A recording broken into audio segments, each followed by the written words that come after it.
పరలోకమందున్న మా ప్రియ తండ్రి, నమ్మదగిన దేవుడవు, శాశ్వతమైన ప్రేమతోటి మీరు ప్రాణము పెట్టినంతగా మమ్మల్ని ప్రేమించినందుకు మీకు కృతజ్ఞతాస్తుతులు చెల్లిస్తూ ఉన్నా.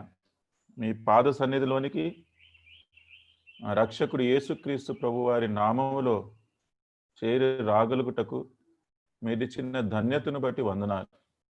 అవును ప్రభువా, విలువ పెట్టి నన్ను కొనుక్కొని మీ సొత్తుగా చేసుకున్నందుకు వందనాలు. ఆ విలువ సిలువ పైన మీరు గావించినారు. మీ ప్రశస్తమైన రక్తము చిందించి నా పాపములన్నిటినీ కూడా కడిగినారు. మీ స్వభావమును నాకు అనుగ్రహించవలనని పరిశుద్ధతలోనికి నడిపించినారు.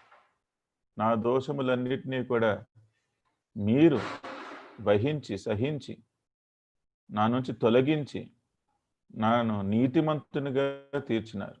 ప్రభువా, మీ సొత్తుగా ఉండుటను బట్టి, నాకు మీ బిడ్డగా చేసుకొని నాకు అనుగ్రహించిన నిత్య స్వాస్థ్యమును బట్టి వందనాలు. ప్రభువా, మీలో నాకు కలిగే గొప్ప ఆదరణ, విమోచన, రక్షణను బట్టి, మీ అందే నాకు ఇచ్చిన గుర్తింపును బట్టి, ఐడెంటిటీని బట్టి వందనాలు.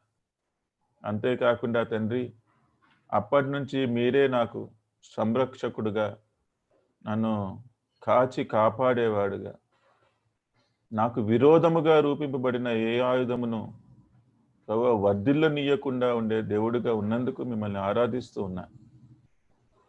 మీలో అనుగ్రహించిన ఇన్హెరిటెన్స్ని బట్టి, ఈ ఐడెంటిటీని బట్టి, ఈ ఇమ్యూనిటీని బట్టి మీకు కృతజ్ఞతాస్తుతులు చెల్లిస్తూ ఉన్నా. ప్రభువా, మేము కూడా ఈ బల్లలో మరి యోగ్యంగా పాలు పొందుటకు మీ జీవవాక్యము ద్వారా మమ్మల్ని అందరినీ దర్శించమని ప్రార్థిస్తూ ఉన్నా. నన్ను సిలువ చాటున మరుగు చేయండి. మీ వాక్యమనే శక్తితో, ప్రభావముతో విడుదల చేయండి. మీ ప్రజలను మీరు సంధించండి, దర్శించండి. ప్రభువా, పరిశుద్ధాత్మ దేవుడే నేనేమి బోధించాలో అది నాకు నేర్పించును గాక. అంధకార దుష్ట శక్తుల ప్రభావమును యేసుక్రీస్తు వారి శక్తివంతమైన నామములో లయపరుస్తూ సమస్త మహిమ, ఘనత, ప్రభావములు మీకు మమ్మల్ని అందరినీ మీ దయగల హస్తాలకి అప్పగించుకుంటూ, టెక్నికల్గా కానీ మరి కరెంటు విషయంలో కానీ మేము వాడే డివైసెస్ వలన కానీ ఎటువంటి అంతరాయము కలగకుండా ఈ వర్చువల్ మీటింగ్ని కూడా మా కొరకు లాభదాయకంగాను, మా ఆత్మకు ఎంతో క్షేమాభివృద్ధి కలిగించేదిగాను చేయమని యేసుక్రీస్తు వారి నామములో ఈ ప్రార్థన అడిగి వేడుకుంటూ ఉన్నాము తండ్రి. ఆమెన్. ముందుగా సంఘముగా as an extended family, I acknowledge all your prayers during my time of brief sickness. కొన్ని రోజులు నేను జ్వరముతోటి బాధపడుతూ ఉన్నప్పుడు సంఘముగా అంటే నా కుటుంబముగానే ఎంతమంది అయితే నా కొరకు ప్రార్థించినారో వారందరికీ కూడా నేను ధన్యవాదాలు చెప్తూ ఉన్నాను. అంటే this was just a viral fever. అన్యూజువల్గా 5 రోజుల్లో పోవలసింది నాకు 10 రోజుల కంటే ఎక్కువ పడింది. దేవుడు అనుమతించినాడు, అందరూ ప్రార్థించినారు. ఈ ప్రార్థనలు బట్టి నేను దేవుడిని కూడా ఎంతో దగ్గరగా ఆయన సహవాసాన్ని అనుభవించగలిగిన, వాక్యము చేత ఎంతో ధైర్యపరచబడ్డా. వాక్యమే నన్ను నిలబెట్టింది అని నేను చెప్పగలను. చాలామంది నాకు వాగ్దానాలు పంపిస్తూ ఉండేవారు. వారు చేస్తున్న ప్రార్థనలు బట్టి, వారు పంపించిన వాగ్దానాలని బట్టి కూడా వందనాలు. ఆ ప్రతి వాగ్దానాన్ని కూడా దేవుడు నెరవేర్చినాడు అని నేను సాక్ష్యం చెప్పగలుగుతూ ఉన్నాను. మన ఎంకరేజ్మెంట్ కోసము, అంటే ఈ 10 రోజుల కంటే ఎక్కువగా ఉన్న ఈ జ్వరము కొంచెం కలవరపరిచింది. ఈ ప్రస్తుతం ఉన్న పరిస్థితులను బట్టి భయమే అనాలి, భయము కూడా కలిగించింది. అయినప్పటికీ దేవుడు ఈ సీజనల్ వైరల్ ఫీవర్ కాకుండా ఎటువంటి వేరే వైరస్ నా జోలికి రానివ్వలేదు. నా కుటుంబము, నా బంధువులు, నా సంఘము, వీరందరూ చేస్తున్న ప్రార్థనలను బట్టి దేవుడు ఎటువంటి వేరే వైరస్ని నా జోలికి రానివ్వలేదు. మన దేవుడు సజీవుడైన దేవుడు, జీవము కలిగిన దేవుడు, మాట్లాడే దేవుడు, వాక్యముతోటి మనలను దర్శించి ఆయన మనస్సుని మనకి తెలియజేసే దేవుడు. ఆయన మాట్లాడినప్పుడు అంటే దాని ఆలోచన వినువానికే జ్ఞానం కలుగుతుంది. ఆయన ఇచ్చే ఆలోచన, ఆయన మాట విన్నప్పుడు మనకి కలిగే ధైర్యము, మనకి కలిగే ఆలోచన ఇదంతా ఎంతో గొప్పది అని నేను సాక్ష్యం చెప్పగలుగుతూ ఉన్నాను. జూలై 23వ తారీఖున వచ్చిన ఈ జ్వరము కలవరపరుస్తూ ఉన్నప్పుడు 3వ తారీఖున దేవుని దగ్గర నుంచి నేను ఒక అభయం పొందుకున్నాను. చూడండి, దేవుడు ఎంత స్పష్టంగా మనల్ని దర్శిస్తాడో. ఆ రోజు నా డైలీ పోర్షన్లో నేను చదువుతూ ఉన్నప్పుడు ఉదయకాల సమయము యెషయా గ్రంథము 35వ అధ్యాయం. పర్సనల్గా దేవుడు ఎలాగ మనల్ని ధైర్యపరుస్తాడు, మనల్ని ఆదరిస్తాడు, మనకు ఆయన సన్నిధిని అనుగ్రహిస్తాడు, ఎలాగ వాక్యంతో దర్శిస్తాడు, ఇది మన ఎంకరేజ్మెంట్ కోసం నేను పంచుకోవడానికి ఆశపడుతున్నాను. యెషయా గ్రంథం 35:4 చదువుతున్నాను. Book of Isaiah 35:4.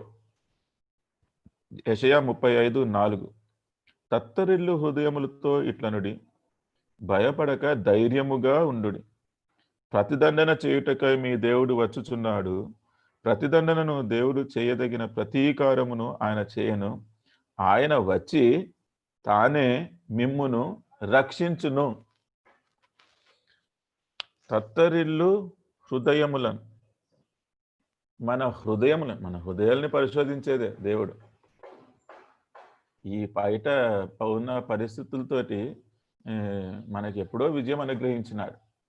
ఆయన పొందిన మరణము ద్వారా, ఆయన కాచిన ప్రశస్తమైన రక్తములో, ఆ రక్త ప్రోక్షణలో, under the power of his precious blood we are healed from physical sickness, from mental sickness, psychological infirmities, and overall the dead spirit was quickened.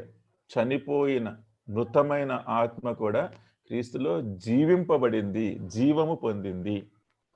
So that power of the precious blood, ఆయన శక్తి కలిగిన ఆ పవిత్రమైన రక్తములో మనకి స్వస్థత ఆయన ఆపాదించింది. ఈ దేహములో మనము దానిని అనుభవించగలుగుతూ ఉన్నాము. ఆయన ఎప్పుడైతే హృదయము కొంచెం కలవరపడుతూ, భయపడుతూ, తత్తరిల్లుతూ ఉండిందో, ఇంత సూటిగా మాట్లాడాడు దేవుడు. తత్తరిల్లు హృదయముతో ఇట్లనుడి, భయపడక ధైర్యముగా ఉండుడి. బైబిల్ గ్రంథంలో 366 సార్లు భయపడకుడి అని ఉంది అని, దట్ ఈస్ ఎ స్టేట్మెంట్ అనుకుందాం. అంటే భయపడకుండా ఉండాలి అని, అంటే భయపడవద్దు, దట్ ఈస్ ఎ ఫ్రేజ్. కానీ ఇక్కడ జస్ట్ భయపడవద్దు అని కాదు, వ్యక్తిగతంగా నా పరిస్థితి ఏంటో ఎరిగిన దేవుడుగా, పరలోకపు తండ్రిగా ఆయన నాతోటి చెప్తున్న మాట, తత్తరిల్లిన హృదయములో ఇట్లనుడి, భయపడక ధైర్యముగా ఉంది. ఎంత ఎంత ఎంత ధైర్యం వచ్చింది. ఆయన వచ్చి ఆయనే will come to take vengeance and recompense, and then he will save. ఆయనే రక్షించును. ఎవరు ఎటువంటి పరిస్థితిలో ఉన్నారా, దేవుడు ఇలాగ మిమ్మల్ని కూడా దర్శిస్తాడు. ఆయన వాక్యము సత్యము. ఏ వాట్సాప్లో కానీ, ఫేస్బుక్లో కానీ, మీరు వేరు మాధ్యమాల ద్వారా వింటున్న అన్ని చిట్కాలు, దాంట్లో సత్యం ఎంత ఉందో నాకైతే తెలియదు. కానీ ఆ చిట్కాలు కానీ, ఆ కషాయాలు కానీ, ఆ రెమెడీస్ కానీ, వాటిలో ఎంత సత్యం ఉందో నాకు తెలియదు. అది ఎంత ప్రూవెనో నాకు తెలియదు. కానీ ఈయన వాక్యము సత్యము. ఆయన చెప్పిన వాగ్దానాలు ఆయన నెరవేర్చే దేవుడు. మీలో ఎంతమంది అనారోగ్యంగా ఉన్నారో, లేకపోతే ఎటువంటి సమస్యల్లో ఉన్నారో, చెప్పుకోలేని పరిస్థితుల్లో ఉన్నారో, మీ హృదయాలు కూడా తత్తరిల్లుతూ ఉన్నట్లయితే, తత్తరిల్లు హృదయముతో ఇట్లా భయపడక ధైర్యముగా ఉండుడి. దేవుని పక్షంగా మీకు చెప్తున్న ఆయన వాక్యములోని సంగతి ఏంటి అంటే, ఆయనే వచ్చి మిమ్మను రక్షించును. దీని ఎఫెక్ట్ ఏంటి? ఈ భూలోకములో కొనసాగించబడుతున్న ఈ ప్రాణం, ఈ జీవమును ఆయన పొడిగించినాడు కదా! దీని ఎఫెక్ట్ ఆయన వచ్చి రక్షించినాడు కదా! దాని ఎఫెక్ట్ ఈ చివరి వచనంలో ఉంది చూడండి. 9వ వచనంలో ఐజియా 35:9, యెషయా 35:9. నేను రెండో భాగం చదువుతున్నాను. యెహోవా విమోచించిన వారు పాటలు పాడుచు తిరిగి సీయోనునకు వచ్చెదరు. వారి తలల మీద నిత్యానందముండును. వారు ఆనంద సంతోషములు గలవారే వచ్చెదరు. దుఃఖమును నిట్టూర్పును ఎగిరిపోవును. ఇంకొన్ని రోజులు ఉంటుందండి ఈ వైరస్. ఇంకొన్ని రోజులు. ఇప్పటికే సమ్ హర్డ్ ఇమ్యూనిటీ గురించి వింటున్నాము. దాని తర్వాత ప్రాబబ్లీ దేవుని యొక్క ప్రణాళిక నెరవేర్చబడుతుంది అనుకుంటున్నాను. ఎంతో మంది మోకాళ్ళ మీదకి వచ్చి ఎంతో మంది దేవుని సన్నిధిలో ఆయన సన్నిధిని అనుభవిస్తూ ఉండి, కుటుంబాలుగా ఆయనను ఆరాధిస్తూ, కుటుంబాలే సంఘాలుగా దేవుని మహిమపరుస్తూ అనేకమైన ఈ అనుభవాల గుండా అవుతుంది కదా.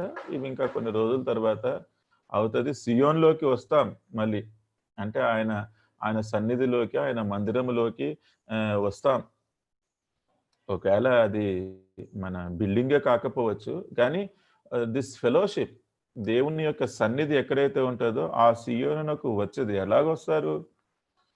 సకలమైన రోగముల నుండి, సమస్యల నుండి యెహోవా వారిని విమోచించి, వారి పరిస్థితుల నుంచి అంతా విమోచించి, వారంతా ఎంతో రిలీఫ్ తోటి పాటలు పాడుచూ తిరిగి సియోనునకు వచ్చేదారు. తర్వాత ఏమనుంది? వారి తలల మీద నిత్యానందముండును. దేవుడిచ్చేది నిత్యమైనది. అంటే ఈ ఆనందము ఖచ్చితంగా, for sure, certainly is given by God. అందుకని ఇక్కడ నిత్యానందము అని ఉంది. మందులు అవి ఇవి ఇక్కడున్న ఏదంటే CDZ ఫార్ములా అంటున్నారు కదా, CDZ. లేకపోతే ప్రస్తుతం ఉన్న జనరేషన్ CDZ అంటున్నారు, జెడ్ని జీ అంటున్నారు. CDZ ఏంటి? Vitamin C, vitamin D and zinc. This is the immunity boosters. లేకపోతే మనము ఈ వైరస్ని ఎదుర్కోవడానికి తీసుకుంటున్న ఔషధం. అది ఆనందాన్ని ఇస్తుందో తెలియదు, కానీ దేవుడు ఏమంటున్నాడంటే మీ తలల మీద ఆయన అనుగ్రహించే నిత్యమైన ఆశీర్వాదం, నిత్యానందముండును. వారు ఆనంద సంతోషములు గలవారే వచ్చెదరు. దుఃఖమును నిట్టూర్పును ఎగిరిపోవును. ఇంత దేహం ఉంది కదా, పెద్ద ఇంత దేహం కూడా ఈ వైరల్ జ్వరం వచ్చినప్పుడు అస్సలు లెగలేదు, అసలు కదలలేకపోయింది. మరి ఏంటో మరి ఇంత దేహం ఉంది, కానీ ఆ వైరల్ ఫీవర్ దానిని అంత బలహీనపరిచేసింది. కానీ ఇక్కడున్న వాక్యములో సంగతి కూడా జరిగింది. ఏంటి తెలుసా? నిట్టూర్పు. అంటే మూలుగుతుంటారు కదా, అదే జ్వరం అని అనే పరిస్థితి, అదంతా కూడా ఎగిరిపోతుంది అన్నాడు. ఎగిరిపోయింది అంతే. ఇది 3వ తారీఖున ఇవ్వబడిన వాగ్దానము. 5వ తారీఖు నుంచి నాకు జ్వరము పోయింది. జూలై 23వ తారీఖున వచ్చిన జ్వరము ఆగస్ట్ 5వ తారీఖుకి పోయింది. 3వ తారీఖున ఇవ్వబడిన వాగ్దానం. ఇంకో కోఇన్సిడెన్స్ ఏంటి అంటే 5వ తారీఖున హెబ్రోన్ క్యాలెండర్లో ఉన్న వాక్యం ఏంటి అంటే నిర్గమకాండము 15:26, 26:15 దాంట్లో యెహోవా నిన్ను స్వస్థపరచును. కోఇన్సిడెన్స్ అంటామా? లేదా దేవుని జోక్యం. ప్రతిరోజు కూడా ఆయన మన జీవితాలలో జోక్యం చేసుకునే దేవుడు. ఈ విషయాలు దేవుని మహిమార్థమై నేను మీతో షేర్ చేసుకుంటూ ఉన్నాను.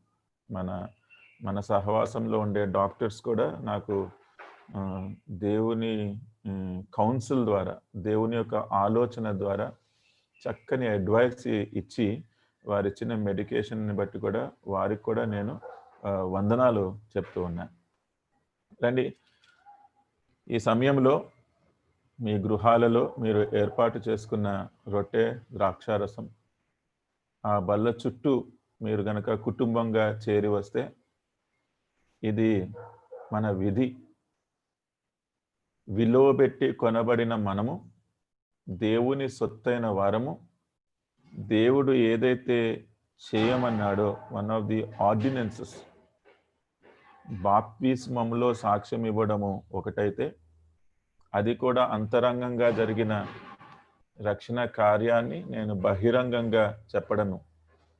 అలాగే అది రక్షణ పొందిన సమయంలో ఇచ్చిన సాక్ష్యం అయితే, ఈ విశ్వాస జీవితంలో కొనసాగుతూ ఉన్నప్పుడు నేను ఇవ్వవలసిన ఈ బహిరంగ సాక్ష్యము నా అంతరంగములో, నా జీవితములో నా పరిశుద్ధతను నేను కాపాడుకుంటూ, క్రీస్తు వారి రక్తము ఆపాదించుకొనిన నేను క్రీస్తును పోలి, క్రీస్తు వలె క్రైస్తవునిగా నా జీవితాన్ని కొనసాగిస్తున్నాను అని మన క్రైస్తవ విశ్వాస జీవితం గురించి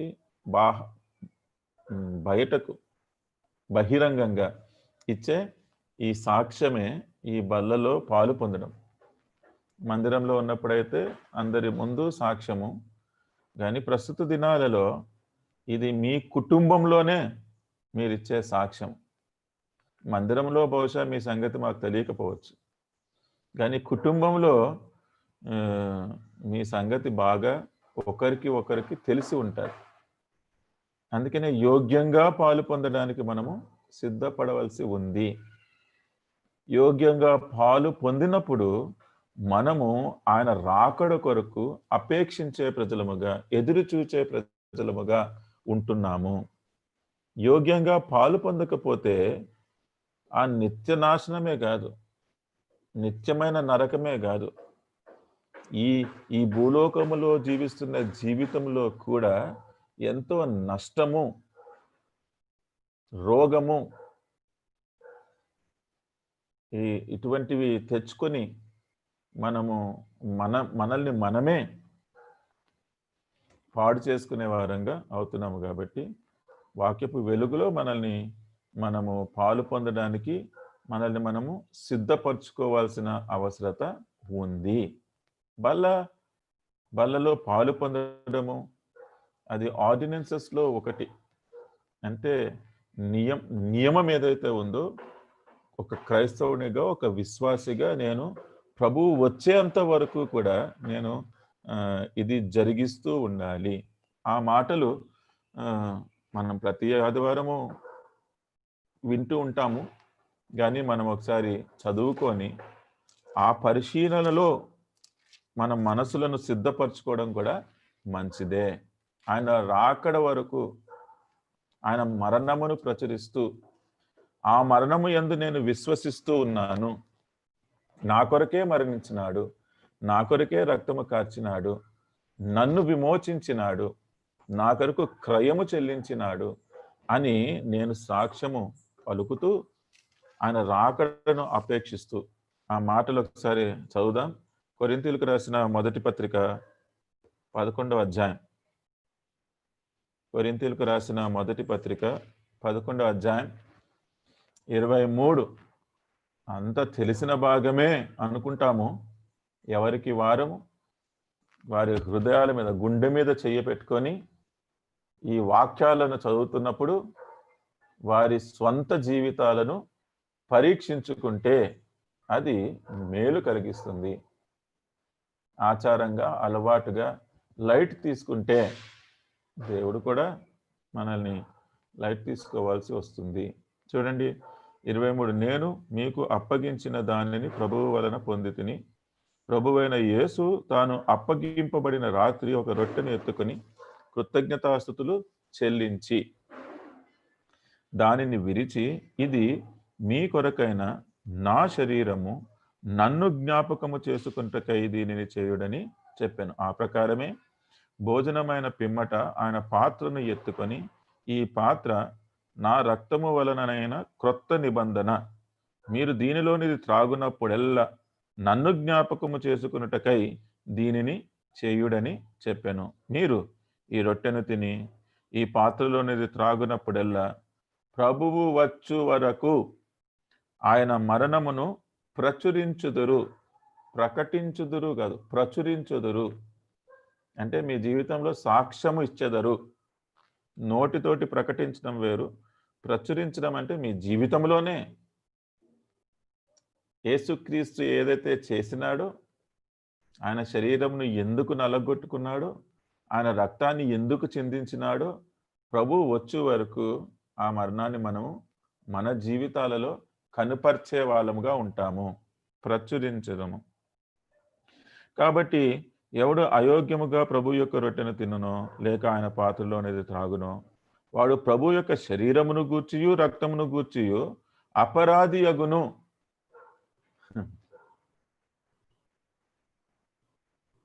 ఇప్పుడు ముందు చదివిన భాగం ఏంటండి? ఈ అపరాధములను తొలగించడానికే యేసుక్రీస్తు ప్రభు తన శరీరాన్ని నలగొట్టుకున్నాడు. ఈ అపరాధములను తొలగించడానికే యేసుక్రీస్తు ప్రభువారు తన పవిత్రమైన రక్తాన్ని చిందించినాడు. దానికి చిహ్నాలుగా ఉన్న ఈ రొట్టె, ఈ ద్రాక్షారసములో మనం పాలు పొందేటప్పుడు ఆ మరణాన్ని ప్రచురిస్తూ ఉన్నాం. అంటే ఆయన మరణించినాడు అని కాదు, నా కొరకు మరణించినాడు, నా కొరకు తన శరీరాన్ని నలగొట్టుకున్నాడు. నేను పొందవలసిన శిక్ష ఆయన నాకు బదులుగా పొందినాడు. పవిత్రమైన రక్తము నా పాప ప్రాయశ్చిత్తము కొరకు చిందించినాడు అని నేను చెప్పగలిగి, దాన్ని ప్రచురించగలిగి, దాంట్లో పాలు పొంది ఎంతో మేలు పొందాలి కదా. ఆ జరిగిన కార్యమే మనను అపరాధులుగా కాకుండా ఆ అపరాధమును తొలగించడానికి. అటువంటి కార్యము ఇక్కడ రివర్స్ అయిపోతుంది. అంటే నల్ అండ్ వాయిడ్ అంటారు. అంటే ఆ ఎఫెక్ట్ అంతా కూడా రివర్స్ అయిపోతుంది, హాని చేస్తుంది. కొన్ని ఎట్లా ఉంటాయి అంటే మీరు చేసేది సరిగ్గా చేస్తేనే అది మీకు మేలు చేస్తుంది, లేకపోతే అది మీకు హాని చేస్తుంది. ఏమో ఈ ప్రస్తుత దినాల్లో డాక్టర్స్తో మాట్లాడుతూ ఉన్నప్పుడు నేను విన్న సంగతి ఏంటి అంటే, మనం తీసుకునే విటమిన్ సప్లిమెంట్స్ ఉంటాయి కదా, కొన్ని విటమిన్స్ అబ్జార్బ్ అయిపోయి ఒకవేళ మన దేహానికి అవసరమైన దానికంటే ఎక్కువగా వస్తే మన దేహమే దాన్ని విసర్జించేస్తుందండి. అంటే ఇబ్బంది లేదు, దేహానికి ఎంత కావాలో దాన్ని అబ్జార్బ్ చేసుకొని వేరుగా ఉంటే దాన్ని పంపించేస్తుంది. కానీ కొన్ని ఉన్నాయి, కొన్ని అవి నిలిచి ఉండిపోతాయంట. అంటే దే రిమైన్ ఇన్ యువర్ బాడీలోంచి బయటికి వెళ్ళవు, కానీ దేహానికి ఎంత కావాలో అంత తీసుకున్న తర్వాత ఎక్సెస్ ఏదైతే ఉందో అది నిలిచిపోతుంది. ఆ నిలిచిపోయినప్పుడు మళ్ళీ అది హానికరం. D3 తీసుకుంటాము, అది వారానికి ఒక్కటే తీసుకోవాలి. నాకు వచ్చేసి అలా ఫుల్ ఇమ్యూనిటీ అని చెప్పేసి రోజు తీసుకుంటే అది యాక్చువల్లీ నిలిచి ఉండిపోయి, అంటే ఎక్సెస్ ఉన్నదంతా కూడా దేహంలోనే నిలిచి ఉండిపోయి అది మళ్ళీ హానికరంగా మారే అవకాశం ఉంది. ఇక్కడ ఏదైతే జరిగిందో దానిని బట్టి అపరాధమును తొలగించుకోవడానికి యోగ్యంగా తీసుకోకపోతే, ఏ శిలువ కార్యం ద్వారా మన అపరాధము తొలగించబడిందో ఆయనను బట్టి ఏమన్నది ఇక్కడ, వాడు ప్రభువు యొక్క శరీరమును గూర్చియు రక్తమును గూర్చియు అపరాధి అగును. అంటే దిస్ మల్టిప్లైస్ మ్యానిఫోల్డ్. ముందున్న అపరాధము నిన్ను క్షమించడానికి ఆస్కారము ఉండుంటే, ఇప్పుడు వస్తున్న అపరాధము అది ప్రభు యొక్క శరీరమును గూర్చి రక్తముని గూర్చి. ఇప్పుడు ప్రభు యొక్క శరీరము రక్తము అసలు ఎంత విలువైనది, అసలు వెల కట్టలేనిది. దాని గూర్చి మనం అపరాధులం అయ్యాము అంటే ఇంకా ఇంకా మన సంగతి ఏంటి? ఒక డూమ్ అంటే ఇంకా భయంకరమైన నాశనం. గుర్తించు, గ్రహించు, అర్థం చేసుకో, ఈ విషయాన్ని చాలా తీవ్రంగా పరిగణించు, యోగ్యంగా పాలు పొందు. పరిస్థితులను బట్టి కానీ, మన చుట్టూ జరుగుతున్న విషయాల్ని బట్టి కానీ, పొంచి ఉన్న ప్రమాదమును బట్టి కానీ, అసలు మనకి అర్థం కాని ఈ రోగములను బట్టి కానీ, ఈ పరిస్థితుల్లో నీ ప్రాణము ఏ పాటిది? తరుణం ఉన్నప్పుడు క్రీస్తులో జీవిస్తూ ఆయన రాకడ వరకు ఆయన మరణమును యథార్థంగా ప్రచురిస్తూ యోగ్యంగా బలలో పాలు పొంది ఆయన అనుగ్రహించే ఆశీర్వాదము, దీవెనలు, ఆయన సన్నిధి అవి అనుభవిస్తే, యోగ్యంగా పాలు పొందిన వారు అవి అనుభవిస్తారు. అనుభవించడం లేదన్న లోపం ఉంది అంటే బహుశా మనం ఎక్కడో పొరపాటు చేసి ఉండొచ్చు.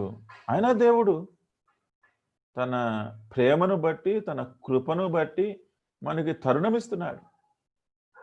ఇదొక తరుణం. ఆయనే మనల్ని దర్శిస్తున్నాడు. వాక్యంతో ఆయనే మనల్ని సంధిస్తూ ఉన్నాడు. ఆయన యొక్క ప్రణాళికలు మనకి అర్థమయ్యే రీతిలో బయలుపరుస్తూ ఉన్నాడు. అవి కష్టమైనవేమీ కాదు. అదే రాకెట్ సైన్స్ కాదు. అది మనం ఆచరించలేనటువంటి సంగతులు కాదు. అదేదో చాలా మన దగ్గర డబ్బు ఉంటేనే చేసే సంగతులు కూడా కాదు. మన దగ్గర శక్తి ఉంటేనే చేసే సంగతులు కాదు. కేవలము నిష్ప్రయోజకులమైన మనలను మనం ఇప్పుడు ఉపయోగపడేటట్టుగా, అది ఆ మాట చక్కని మాట ఉంటుంది ఫిలోమోను పత్రికలో ఉన్న మాట. ఫిలోమోను పత్రిక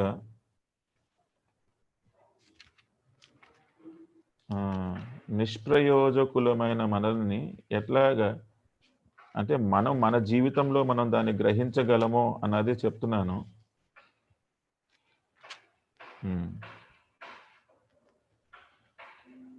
ఫైలమన్ 1:11, ఫిలోమోను 1:11.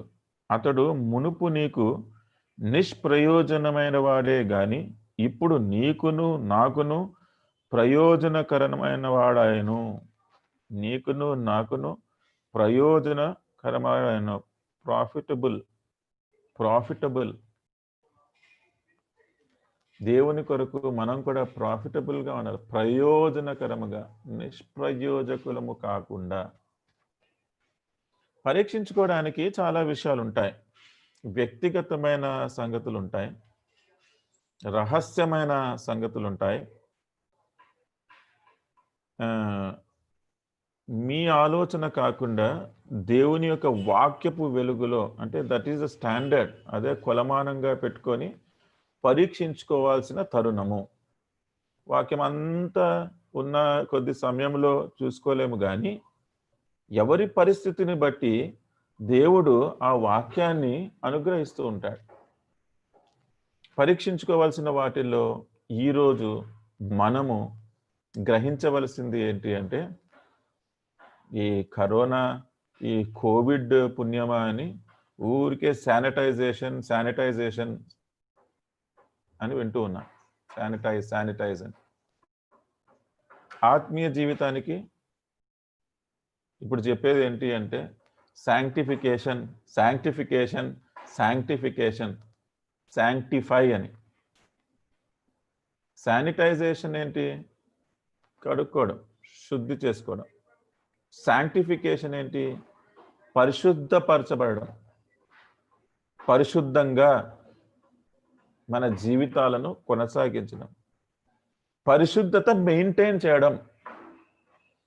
క్రీస్తు శరీరములో క్రీస్తు రక్తములో పాలు పొంది నేను క్రీస్తులో ఐక్యమైపోయాను, దైవ లక్షణములు నేను పొందుకున్నాను అన్నప్పుడు ఆయన పరిశుద్ధుడు గనుక మనము కూడా పరిశుద్ధంగా ఉండాలి కదా. ఆ పరిశుద్ధతను మెయింటైన్ చేయడము అవసరమైనదే. అయిపోయింది. We are in the end days, అంత్య దినాల్లోనే ఉన్నాం. ఎప్పుడో ఎన్నెన్నో చెప్తూ ఉంటుంటే జనాలకి అర్థం అవ్వకపోతే ఒక చిన్న శాంపుల్, ఉగ్రతలోని చిన్న శాంపుల్ మనం చూసాం. ఇదే ఇలాగా ఉంటే ఆ తీర్పులో ఆ ఉగ్రత మనం అసలు ఊహించలేం. కానీ తప్పించుకోవడానికి ఒకటే, మన పరిశుద్ధతను మెయింటైన్ చేసుకోవాలి, కాపాడుకోవడం, శాంక్టిఫై చేసుకుంటూ ఉండడము. శాంక్టిఫికేషన్, ఈ పరిశుద్ధత శుద్ధమైనదే అండి, మంచిది. ఏదైనా కానీ అపవిత్రమైనది ఏ పరిస్థితిలో కూడా మంచిది కాదు. ఆత్మీయంగా కూడా ఈ ప్రస్తుత దినాల్లో ఇంకా చేతులు అన్నీ శానిటైజ్ చేసుకుంటూ కడుక్కుంటూ ఉంటున్నాం కదా. It's more so extremely important, అవసరమైనది. వ్యక్తిగతంగా దీని గురించి నేను చాలాసార్లు ఎక్కడ సాధ్యమైతే అక్కడ దీని గురించే నేను చెప్తున్నాను. ఎందుకంటే I have realize that the only thing ఈ ప్రస్తుత లోకములో మన జీవితాన్ని కొనసాగించేటప్పుడు మనకి నెమ్మదిని, సంతోషాన్ని అనుగ్రహించేది కూడా మన జీవితంలో ఉండే పరిశుద్ధతనే. తుదకు దేవుణ్ణి ఎదుర్కోవడానికి, దేవునితో పాటు కలిసి ఉండడానికి కూడా అవసరమైనది పరిశుద్ధతనే. మనము పరిశుద్ధతను ప్రాక్టీస్ చేయకుండా ఏం కావాలి? ప్లెజర్స్ అంటే ఏదో పరవశం చెందిపోవాలి అన్నట్టుగానే ఊహాలోకంలో జీవిస్తూ ఉంటే వాస్తవికమైన దేవుడు, వాస్తవికమైన విషయాలు ఆయన బయలుపరిచి మనకు మార్గము సరళము చేస్తే ఆ మార్గంలో ఉన్న మనము మన పరిశుద్ధతను కాపాడుకోకపోతే మనకి ముందుకి వెళ్ళే అనుమతి ఇంకా ఉండదు. అపరాధులం అయిపోయినప్పుడు you are liable for judgement. నీకు తీర్పు వస్తుంది, నీకు శిక్ష వస్తుంది. యోగ్యముగా అంటే పరిశుద్ధత మెయింటైన్ చేసుకోకపోతే నీవు అసలు యోగ్యుడవే కాదు అని చెప్తున్నాను. సూటిగా చెప్పాలంటే బల్లలో పాలు పొందడానికి కానీ, నీ విశ్వాస జీవితము సాక్ష్యము చెప్పడానికి కానీ పరిశుద్ధత మెయింటైన్ చేయకపోతే, పరిశుద్ధత లేకపోతే నీవు యోగ్యుడవు కాదు. నీవు యోగ్యత లేకుండా పాలు పొందితే ప్రభువు యొక్క శరీరమును గూర్చియు, ప్రభువు యొక్క రక్తమును గూర్చియు యూ విల్ బి గిల్టీ. నీవు అపరాధివిగా ఎంచబడతావు. చాలా చాలా సీరియస్ మ్యాటర్, ఎంతో తీవ్రమైన సంగతి. ఎఫెసీయులకు రాసిన పత్రిక 5వ అధ్యాయం 27వ వచనం చూస్తుంది. ఎఫెసీయులకు రాసిన పత్రిక 5:27. ఎఫెషియన్స్ 5:27.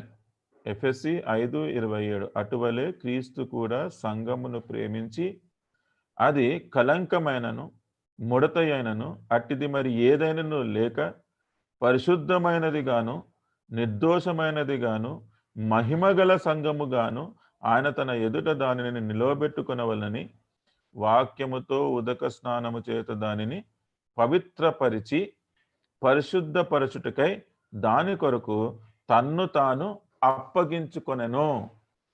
ఆయన మరణాన్ని ప్రచురిస్తున్నప్పుడు తన్ను తాను అప్పగించుకొని మరణించింది ఎందుకు తెలియకుండా పాలు పొందేవారమైతే అది ఎంతో నష్టము.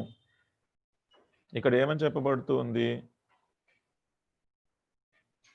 సంఘమును ప్రేమించి అది కలంకమైనను ముడతయైనను అట్టిది మరి ఏదైనను లేక, నో స్పాట్, నో రింకిల్, అంటే ఎటువంటి పరిశుద్ధత, కలంకమైనను ముడతయైనను లేక పరిశుద్ధమైనదిగాను నిర్దోషమైనదిగాను మహిమగల సంఘముగాను ఆయన తన ఎదుట దానిని నిలవబెట్టుకొనవలెనని. వాక్యముతోనే, వాక్యము ద్వారానే. ఏదేదో దీనికి షార్ట్ కట్స్ లేవు. వాక్యం ఏం చెప్తుందో ఆ వాక్యములోనే మనలను పరిశుద్ధంగా చేసుకోవాలి. ఏ కలంకమైన, ఏ ముడత అయినా, ఎటువంటి మలినమైన, ఇంకా ఏదైనా ఒప్పుకొనని పాపమైన, వీటన్నిటినీ కూడా మనము వాక్యము ఏమి చెప్తుందో ఆ వాక్యానికి విధేయత చూపించి ఆ వాక్యానుసారంగానే చెయ్యాలి తప్ప ఏదో మనల్ని మనం తృప్తిపరచుకోవడానికి, సాటిస్ఫై చేసుకోవడానికి ఏదో ఏమంటారు, చారిటీ, దాన ధర్మాలు చేసి ఏదో అక్కడ ఇక్కడ నేను ఏదో చేశాను, చెయ్యాలి. అది విధి మనది. క్రైస్తవులం అంటే, దేవుని బిడ్డలం అంటే, దేవుని నామము మన నోట తీసుకుంటున్నామంటే అటువంటి కార్యాలు మనం చేయాల్సిందే. శత్రువుని కూడా ప్రేమించి ఆయనకు కూడా సహాయం చేయాల్సిందే. మన విధి అది. ఈ విధి ఏదైతే చెయ్యాలో, పొద్దున్నే లేచి బ్రష్ చేసుకోవాలి. ఆ బ్రష్ చేసుకోవడమే నేను గొప్ప అని చెప్పుకుంటానా? అది చేసుకోవాలి, అది నా విధి. నాకు పళ్ళున్నాయి, ఆ పళ్ళుని శుభ్రపరచుకోవాలి. సో నేను రోజు బ్రష్ చేసుకోవాలి, అది విధి. నేను కూడా క్రైస్తవుణ్ణి, దేవుని బిడ్డను, దేవుడు దయామయుడు, అందుకని నేను కూడా దయగలిగి జీవించాలి. నాకు గనక ఉన్న వాటిలో నేను ఏదైనా చేయగలిగితే నేను అది చెయ్యాలి. అది నా విధి. దాంట్లో గొప్ప చెప్పుకోవడం కాదు. అది చేస్తున్నాను కాబట్టి నేను దేవుడి కోసం ఏదో చేసేసాను, దానిని బట్టి నేను పరిశుద్ధుడినే అనుకోవడము బహుశా పొరపాటేమో. వాక్యముతోటి, ఇక్కడ చాలా స్పష్టంగా వాక్యముతో ఉదక స్నానము చేత దానిని పవిత్రపరిచి, ఈ పరిశుద్ధత ఎట్లాగ రావాలి అంటే వాక్యముతోటే రావాలి. ఎందుకంటే ఈ వాక్యము మనకి క్రీస్తునే చూపిస్తూ ఉంటుంది.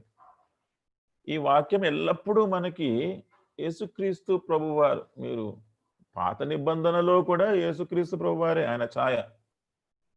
క్రొత్త నిబంధనలో అయితే ఇంకా సాక్షాత్తు ఆయన ఆయన ఆయన జీవితము, ఆయన చెప్పిన విషయాలు. ఇప్పుడు పరిశుద్ధపరిచేది ఏంటి కూడా? ఆయన రక్తమే మనల్ని పరిశుద్ధపరిచేది.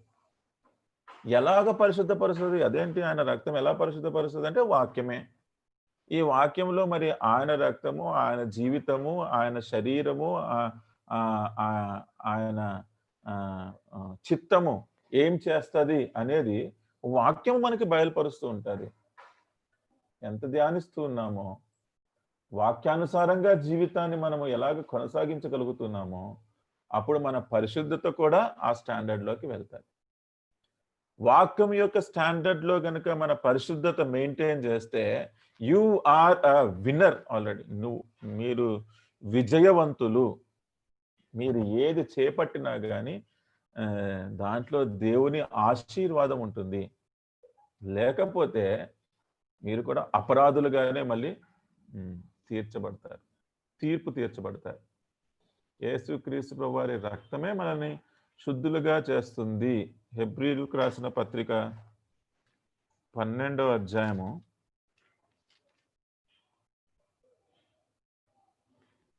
13వ అధ్యాయము 12వ వచనం. హీబ్రూస్ 13:12. హెబ్రీ 13:12. కావున యేసు కూడా తన స్వరక్తము చేత ప్రజలను పరిశుద్ధపరచుటకై గవని వెలుపట శ్రమ పొందెను. ఎంత స్పష్టంగా ఉంది? తన స్వరక్తము చేత ప్రజలను పరిశుద్ధపరచుటకై. చాలా ప్రాముఖ్యమైనది. మీరు మారు మనసు పొందుండొచ్చు. మారు మనసు ఎంత ప్రాముఖ్యమైనదో, రిపెంటెన్స్ ఎంత ప్రాముఖ్యమైనదో, ఈ పరిశుద్ధతను కాపాడుకోవడం కూడా అంతే ప్రాముఖ్యమైనది.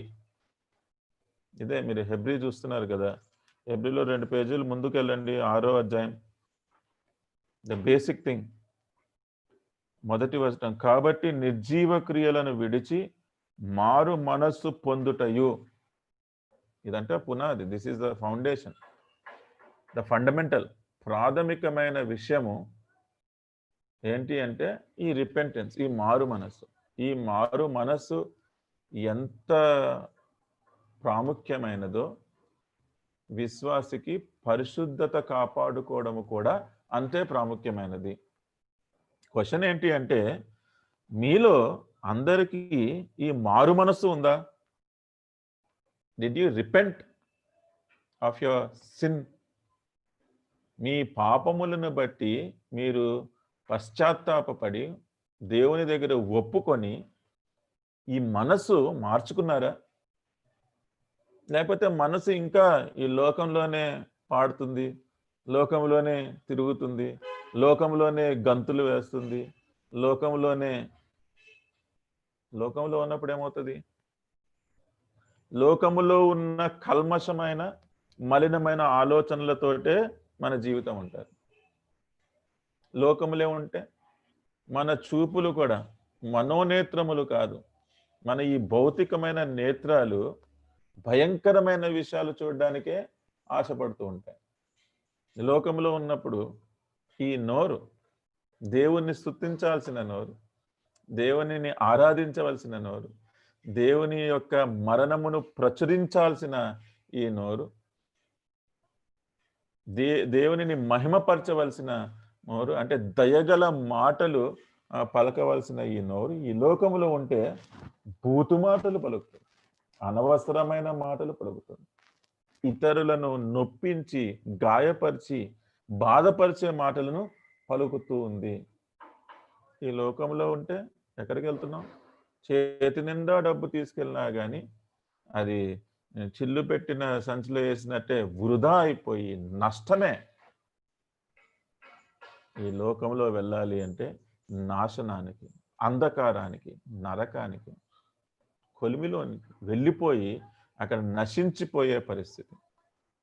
అందుకనే మనము మనసు మార్చుకొని ఈ మనసులో లోకము లేకుండా ఈ దేవుని ప్రణాళిక, దేవుని చిత్తము, దేవుడే నిండిపోయి ఉన్నప్పుడు దేవుడు పరిశుద్ధుడు, ఆయనే మనలను పరిశుద్ధపరుస్తాడు.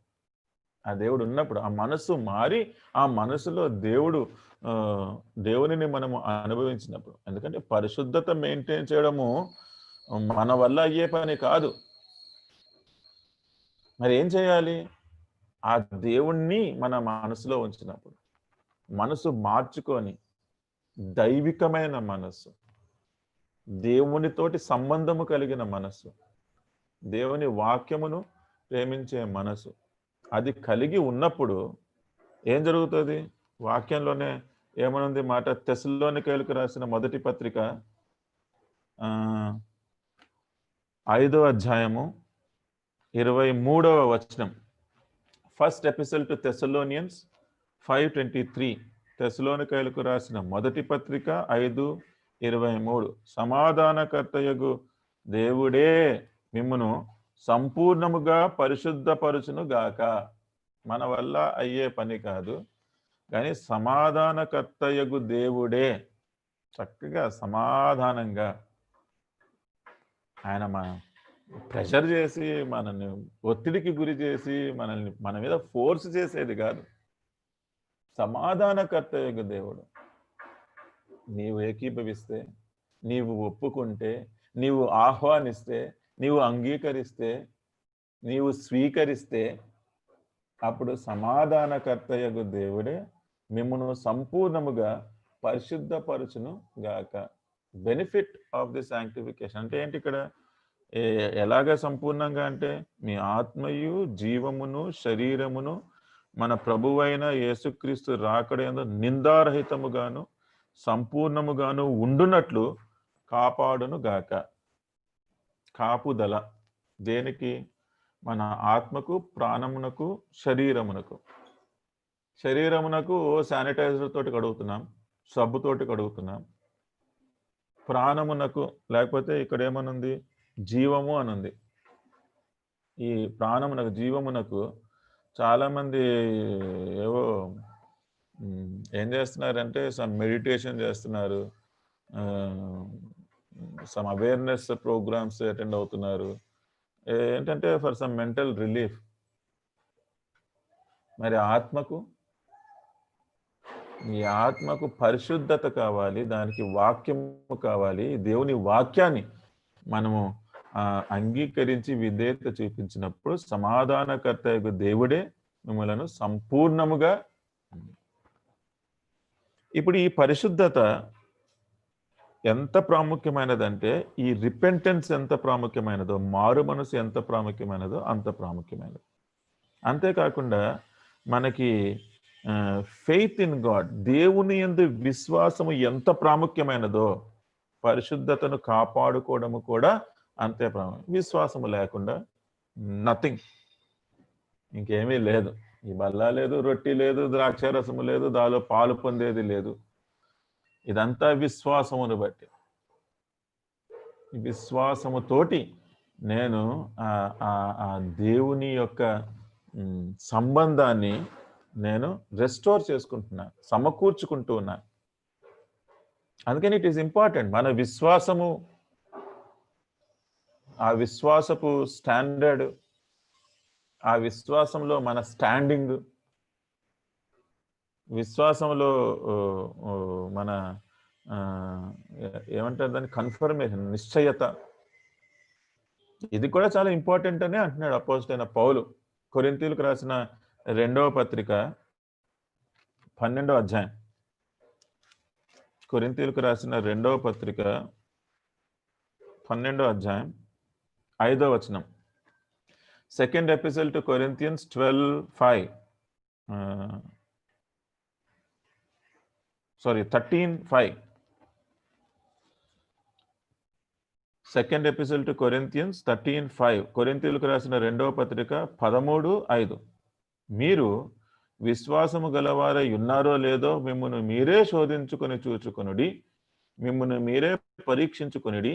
మీరు భ్రష్టులు కాని ఎడల యేసుక్రీస్తు మీలోనున్నాడని మిమ్మును గూర్చి మీరే ఎరుగరా. మీరు భ్రష్టులు కాని ఎడల, ది ఆపోజిట్ ఆఫ్ హోలీ,